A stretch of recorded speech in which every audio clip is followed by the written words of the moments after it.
everyone. Good morning, good evening, good night, wherever you are in the world. I am so excited because today, as you can tell from this bomb shelter bed, I am packing for my next LimitLes trip to Argentina. And I thought I would bring you guys along with me because I have been getting so many questions for the past X amount of years about how to pack for one trip with multiple climates involved. So we're landing in Buenos Aires, and then we're gonna take a trip south to Patagonia, where it is not winter, but you can easily experience all 4 seasons in one day in Patagonia. So you have to be prepared, and what I always tell people is it's all about pieces and layering when you pack. So without further ado, let's get started. The suitcase. I converted from soft shell luggage to hard luggage a few years ago, and I usually reserve this compartment for clothes and the second compartment for shoes, toiletries, and spillover of more clothes, like heavy jackets and stuff like that.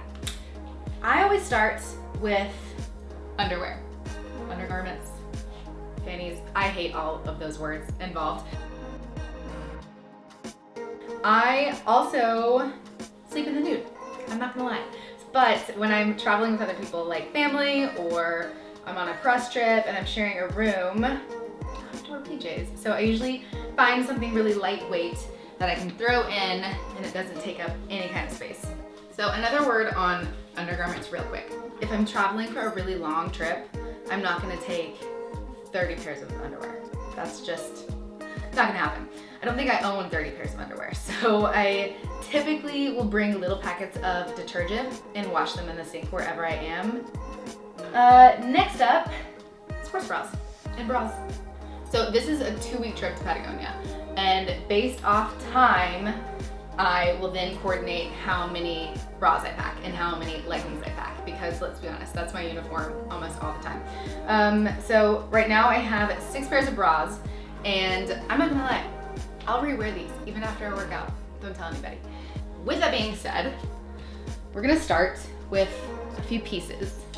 So take a skirt, for example, and a shirt to go along with it. Now you can wear this one day, and then the second day, continue with the shirt and pair it with another piece on the bottom. Boom, whole new outfit. It's like you never had this on. Nobody will know, I promise. I'm not a roller, I'm a folder. And I've been doing this for 5 years and I don't think it's ever gonna change. But to each their own. If you swear by the roll method, you do you. You do you. Okay, so many hangers, so little time. Oh my gosh, so I just realized that doing this video for you guys, because it takes a lot of prep, I am actually going to be packed and ready before tomorrow. That never happens. I'm usually going and going and going until the very last minute, rushing to the airport. Am I gonna make my flight? Am I not? Okay, on to outfits. So that was the idea behind the pieces. I hope that makes sense. And you can act like you have a brand new outfit on every day when you've actually reworn pieces here and there. It's brilliant. So I really love summer dresses because, like I said, the fabrics are super light. They don't take up a lot of weight in your luggage. So those are kind of like pieces, outfits for daytime. Now, kind of moving into day and night. I really love things like a jumpsuit because this has a little bit of an elevated look to it, so I can easily wear this in the day and go into the nighttime. So, moving into yet another day into nighttime. I love this one. This is another Australian designer, actually, Natalie Martin. A lot of people ask me where I get this, and it is the most comfortable, lightweight dress I own, and it's so perfect for traveling in. It's just a wrap dress.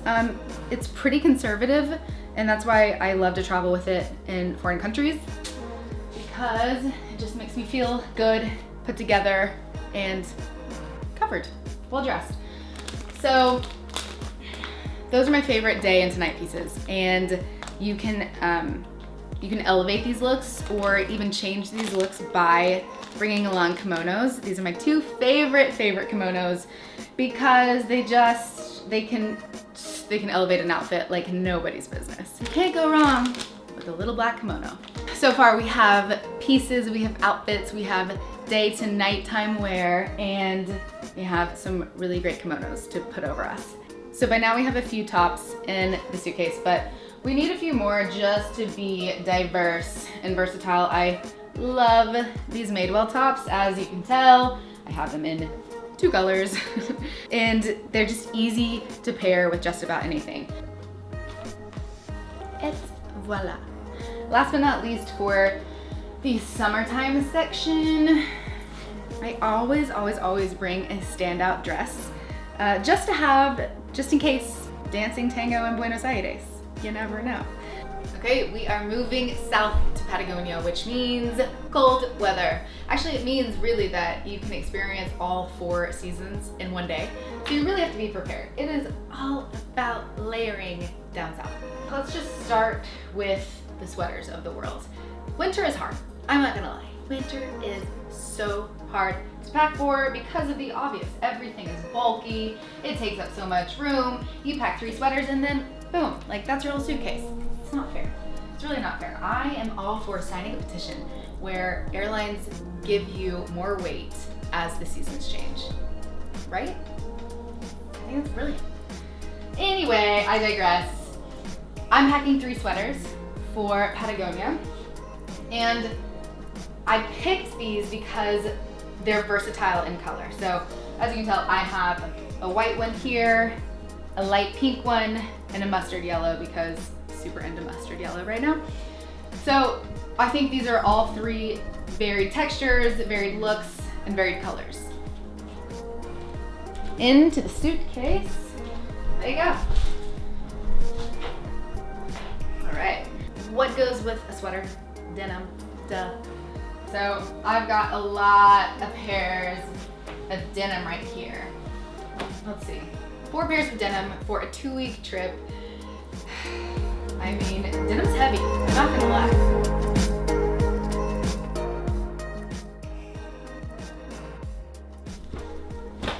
Next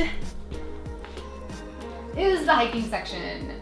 So I love to hike every single day I'm in Patagonia. It is a very active part of the world where I don't want to be indoors at all. So with that being said, I have packed 7 pairs of leggings. We'll put these in the bin, and we're getting pretty full, guys. I'm taking 7 pairs of yoga pants, running pants, hiking pants, and that means I'm gonna take about the same amount in tops. Just as a base layer. Obviously I can layer with some fleeces and jackets that I am going to tell you about in a minute. Oh man, I can already feel it. I'm overweight. Oops. With the leggings also comes the hiking pants. I forgot to tell you all about these. These are from Patagonia. My favorite hiking pants. They're just a little bit more structured and a bit heavier than your average legging or yoga pant. So I highly recommend, if you are hiking anywhere in the world, get you some dedicated hiking pants. So as you can tell, bin number 1 is completely full. We are going to overspill into bin number 2 with our bulky, heavy gear. Whatever. I think some people will make fun of me for this guy.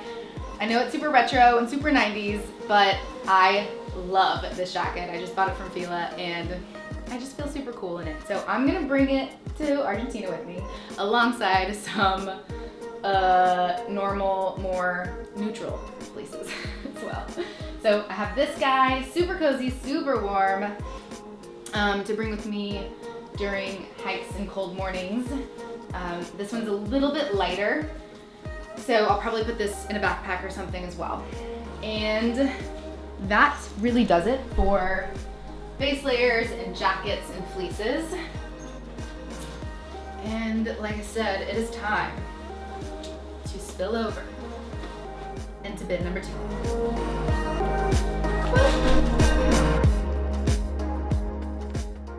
I think that's that.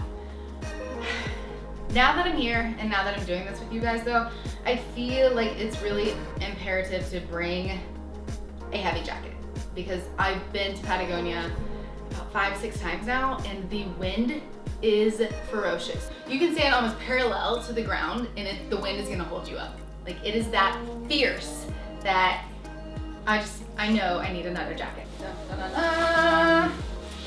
Trusty red. Big red jacket is coming along. Travel 101. You carry it on the plane with you.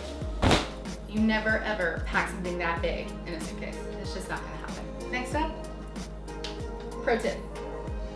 I never ever ever go for a trip without bringing tennis shoes, sandals, and a bathing suit. You never know what's gonna happen, where a trip might lead you to a swimming pool, a hot tub, a hot spring, whatever. You're always gonna want a little something. So, necessities. Don't ever forget sandals. Gladiator sandals, got these in Greece. They're so broken in that I could almost hike a mountain in these. They're so comfortable. So just make sure whatever you bring is practical. Birkenstocks, they're in. I'm sorry to tell y'all, but Birkenstocks are back, baby, back, baby, back, baby. And these are the modern take on the Birkenstocks. They're not my 9th grade looking shoes that I used to wear with socks. Never ever leave home without sneakers or running shoes.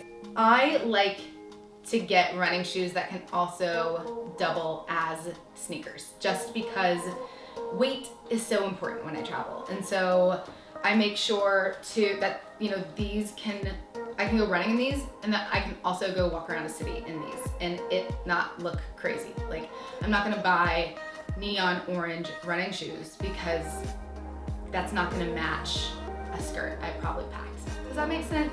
Good. Okay, continuing on. It's winter, we've moved to Patagonia, and so now comes the boot section. And this is why winter destinations are hard, because of stuff like Exhibit A. Like, look how massive these things are, but they're so imperative to hiking. So we can't forget the hiking boots. Those have gotta go in there. Please, please, please, dear God, break them in before you go on a hike. My first trip to Patagonia was also my very first real hike, and I had just bought new hiking boots, didn't break them in, there were tears on the mountain, it didn't end well. But now, looking back, I loved it so much that I'm going back for like my 6th, 7th time with a group of people, so excited. Moving along, I always try and pack a pair of black booties, bedazzled or not, just because they're functional, they can go from day to night. You can dress these up, you can dress these down. So those are great for a destination where you're going with multiple climates. And now for the boots. So, I'm not gonna let myself pack both of these. I'm just not. They're too heavy, they take up too much room, so I have to pick. Now, if you're not into wedge booties, I get it. They're not for everyone. So I would suggest some cute boots by, I think these are North Face. Again, functional but cute. I'm like on the line with wedge booties, to be honest. I don't know, I think they elevate an outfit, yes. They're dressier, but these are sorrels, so they are great for rough terrain as well. So it's just kind of like preference for these guys. Game time decision, I'm gonna go these. So let's just go ahead and count. I have 1, 2, 3, 4, 5 pairs of shoes for a 2-week trip going to 2 different climates. I think that's pretty good. I'm really actually very proud of myself. So we're gonna call that a day. Last but not least, toiletries. I'll be right back.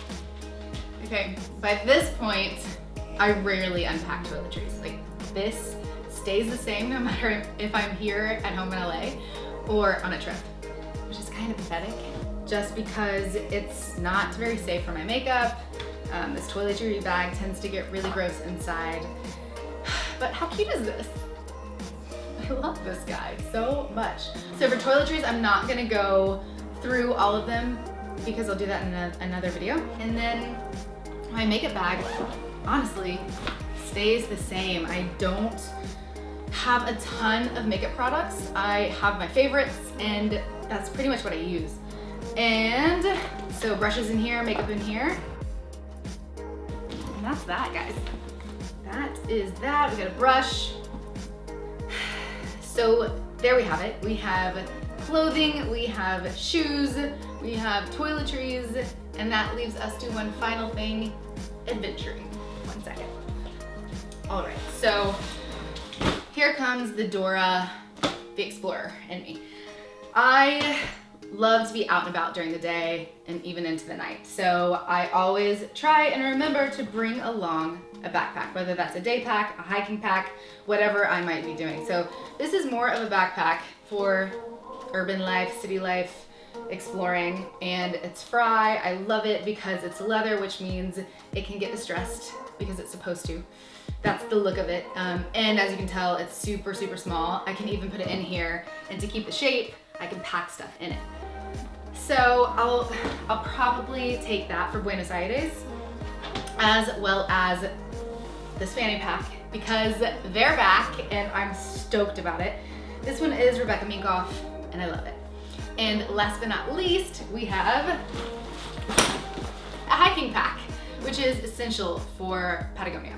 Let's be honest, like you cannot forget a hiking day pack. And this one's by F-Stop. I really love it because it is for camera equipment. And so I can safely pack my camera gear in here and also have room up top for clothing, food, whatever I may need throughout the day. So I'll either take this on the plane or unpack everything and place it on top right before I close my luggage. And that's everything I need. So I'm gonna close my suitcase now and be ready almost an entire day before I leave, which never happens, y'all. That never happens. This is beautiful. Okay, so here I go. Let's pray to the weight gods that I'm under 50 pounds. Also, before I forget, these are a little few snacks from last trip, and I usually reserve this pouch for accessories of any kind. I mean, you see granola bars here, but I also use this for maybe a dirty laundry bag some trips, what have you. It's a very versatile pouch for whatever you need. And y'all, I think I'm done. Okay, you know what I forgot? I forgot this girl, and we cannot forget this girl because what if I decide to go tango in Buenos Aires? I need her. So we are gonna put her here. And with hard case luggage comes a new way of packing. So we will click here and we'll click here in order to keep this bin safe and sound and everything neat and tidy. We'll close her up. And then this usually ends with me sitting on the luggage. Like so cliche, right? But so true.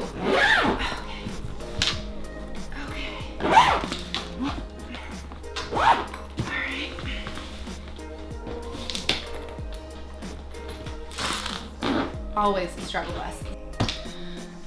Okay guys, that was a lot easier than expected. Thank you for joining me. I hope that was really helpful. It was actually helpful for me to kind of go through what I was packing with you guys and make sure I didn't leave anything behind. Let me know if this was helpful, if you liked it in the comments below, and if you want to see more content like it in the future.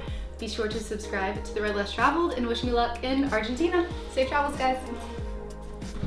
I know what you're thinking. She forgot the socks. I did it. Packed them last minute. Arrived in Buenos Aires. We're here. See you on the next one.